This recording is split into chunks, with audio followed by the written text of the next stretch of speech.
Okay, so what's up? So ngayon gagawa tayo ng simpleng laro. Hindi naman pala gagawa. Coding challenge tayo. And gagawa kayo ng bato-bato, pick, rock, paper, scissors. So ganito yung format niya dapat. Python, challenge at pa. Kahit anong algorithm or kung paano siya i-code, okay lang. Basta ma-achieve nyo yung gantong format. Okay, so pag niran nyo yung code nyo, gantong una lalabas. So, 1, 2, 3. Then, ang 1 ay nagko-correspond dito sa rock. Then, 2 ay paper and 3 and scissor. Lalabas dapat yung current score.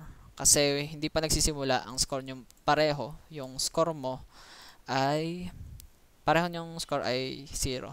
So, kailangan nyo mag-import ng random kasi, random. So, kasi, ang magiging pick kasi ng computer mo ay random. Maalin dito sa 1, 2, 3 na to. Sa rock, paper, scissors. So, enter your pick. So, tayo ay magra-rock. So, 1. Yan. Ang sunod na lalabas, pag nag-enter kayo ng pick, lalabas yung iyong pick at yung computer na pick. So, pareho kayong nag-1. So, your pick ay rock, computer pick ay rock. So, analyze nyo kung paano siya lalabas yung rock. Galing dito sa random. So, ang hint dun ay random sa range na 1 at 1, 2, 3. Tapos, i-map nyo lang dito sa rock, paper, scissors. And then, if else lang, hinihint ko na. So, dahil pareho lang, ang lalabas ay draw. Okay. Tapos, dahil draw, lalabas ulit to, rock, paper, scissors. And yung score nyo, yung current score nyo. Dahil draw, wala na dagdag na score sa inyong dalawa. And enter your pick again. So kung mapapansin nyo, nalabas ulit ito. Ibig sabihin, nasa loob ng loop itong rock, paper, scissors na to, itong print na to, tsaka itong your score, computer score. Ibig sabihin, nandun siya sa loop. Enter your pick. Ang sunod natin ay paper. Magpe-paper tayo ngayon. So 2. So ang pick natin ay paper, ang computer pick ay scissors. So talo ng gunting yung papel. So computer win in this round. So, computer score ay 1. So, sinet ko lang siya na parang ang first to get 3. So, sunod natin ay scissor. So, 3 tayo. So, you win in this round dahil talo ng gunting yung papel. Ang pinili ng computer ay paper. So, 1-1 ang score. Sunod ay rock ulit tayo. So, ang pinili niya ay scissor. Talo ng bato yung gunting. So, 2-1 na and paper tayo. So, you win, final score. So, ganun din naman, your pick, computer pick, paper, rock. Talo ng papel ang bato. You win this round, tapos you win. Pag nanalo yung computer, ay computer wins. So, you win in this round. Computer win in this round. Ganun. Tapos, lalabas yung final score nyo, 3-1. Okay.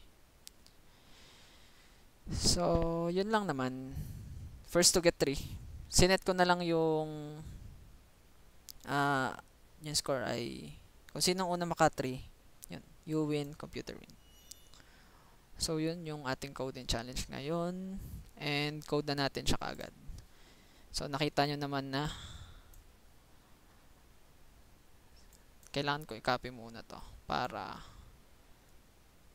gagayahin natin yung kung paano siya yan.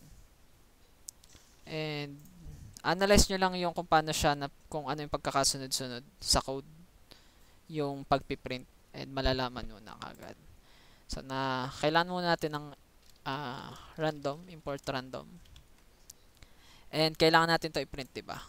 So, while true, kung alam nyo yung while, parang magluloop siya ng infinite while true. And piprint natin tong rock, paper, scissors. Bibidyo na ako. So, rock,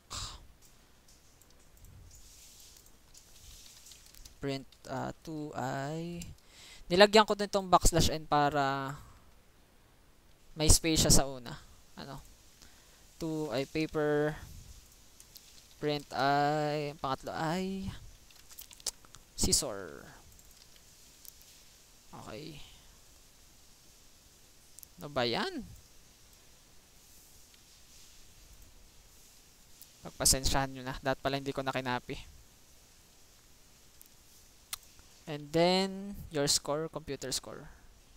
So, meron din siyang, dito na nga lang tayo tumingin. So, may space siya dito. And may space din dito. So, your score and computer score. Kailangan natin mag-initialize ng variable para sa score mo tsaka sa computer score. So, your score, para ma-print natin kaagad na 0 siya. And, habang mananalo ka or yung computer, mag-increment lang tayo dun ng isa dito sa score natin. So, alam nyo na naman yun. Tingin ko. Your score, tsaka computer score. And pwede na natin siyang mag-print. So, print \n para magka-space dito. Tapos your score. And lagay lang natin dito yung variable natin. Ma-update siya hanggat pag nadadagdagan yung score, maalin sa inyong dalawa. So, ma-update naman siya. That is the power of variable. Pinapalitan mo lang yung value ng variable na to. Sunod ay enter your pick na. So, kailangan meron pa rin siyang space doon.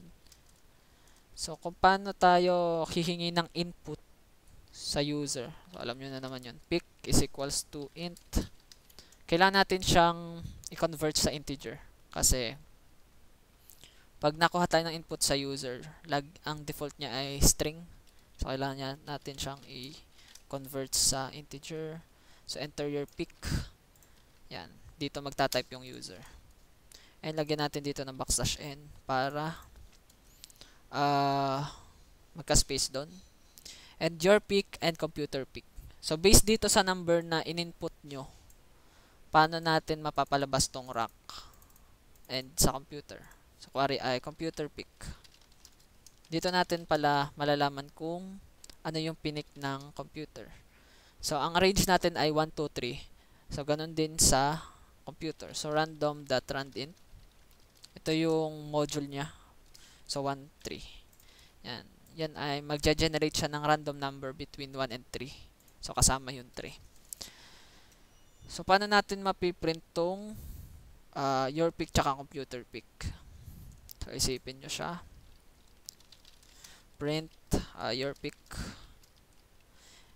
And yung ginawa ko pwedeng maiba sa inyo. Kasi iba-iba tayo ng algo sa pagsosolve ng problem. And ang ginawa ko dyan ay picks. Naglagay ako ng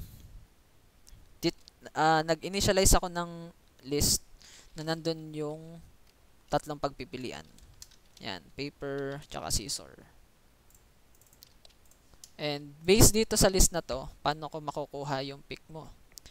Based dito sa index. Kuwari ang pinik niya ay 1. So, rack dapat siya. Dapat ito ang lalabas. So, paano yon? Kung natatandyan nyo yung pag-access ng array. So, picks. So, ilalagay nyo dito kung ano yung index. Kuwari ay ito index 0, index 1, index 2. Para ma-access mo yon. Pero yung sa ating input ay 1 to 3. So, paano mo ma-access yung kuwari ay 1 dito? Dapat ma-access natin yung 0, index 0. Kung 3 yung nilagay mo, dapat ma-access natin yung index 2, second index. So, ginawa natin ay pick minus 1. Diba? And ganun din sa computer. Pero ang gagawin natin ay computer picks. Ay picks, tas computer picks. Computer pick minus 1. Okay. Kung lumabas man dito ay 2, so 2 minus 1 ay 1. So, paper. Okay, tama, paper. Pangalawa, paper. Okay. And, so tapos na tayo. Ang poproblemahin na lang natin ay kung paano tong draw. Kung paano lalabas yung draw, tsaka paano natin ma-update yung score. So, ang una natin gagawin ay paano lumabas yung draw. Paano nga ba lalabas ang draw pag pareho yung pick nyong dalawa? Okay, so if yung pick mo ay pareho dun sa pick ng computer, ang gagawin mo dyan ay Draw. Ano ba nalabas pag draw? Draw lang ba? Draw. Yun lang. Piprint mo lang yung draw. Yan. Ngayon, pwedeng humaba yung if nyo or pwedeng hindi. Pero, ang ginawa ko dyan, so sa unang if ay siya yung mag-handle pag pareho yung pick nyo. And yung pangalawang if ko ay hahanapin ko lahat ng parang lahat ng instance or lahat ng condition na panalo ka.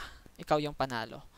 So, for example, ang pick mo ay equals 1. Ibig sabihin, ang pick mo ay rock. Okay. So, bato. Ano yung natatalo ng bato? Ang natatalo ng bato ay scissor. So, if pick is equals to 1 and yung pick ng computer ay equals to 3. Okay. Pag ang pick mo ay bato at ang pick ng computer ay dito, na lumabas sa random niya ay scissor. So, talo mo siya. Okay. So, print. Ang lalagay mo dito ay you win in this round. Ano? You win in this round. Tapos, i-update mo yung score mo tsaka yung computer score. Ito. I-update mo lang yung score mo. Okay. So, mangyari dyan ay score plus equals 1. Okay. So, yung current score mo ay 0. Lagyan mo lang ng isa. So, dadagdag na yung score mo. And, paano yung iba pag ikaw yung paper, paano yung pag ikaw naman yung scissor? Ilalagay mo dito or. Kung alam nyo yung and and or sa if else. Okay. So, ito, parang ganito lang din yan. Pick ay equals to 2. Or, maalin, di ba? So, dapat alam nyo na yung and or. Pinagkaiba ng and at or. So, kung pick mo ay 2, so paper ka, anong matatalo ng paper? Itong if statement na to, ikaw yung laging panalo. Parang kinukuha mo yung condition na ikaw laging panalo. And yung sa else, panalo na yung computer. So, pag ang pick mo naman ay 2, ay paper, ano yung talo ng paper? Rock. So, dapat ito ay 1. If pick mo ay 2 and computer mo ay 1. Or, pwede ring ito. Yan. Pick mo ay 3. Scissor ka. And, saan panalo ang scissor? So, sa 2. Computer pick mo ito. So, lahat ng condition na to, ikaw ang panalo. Diba?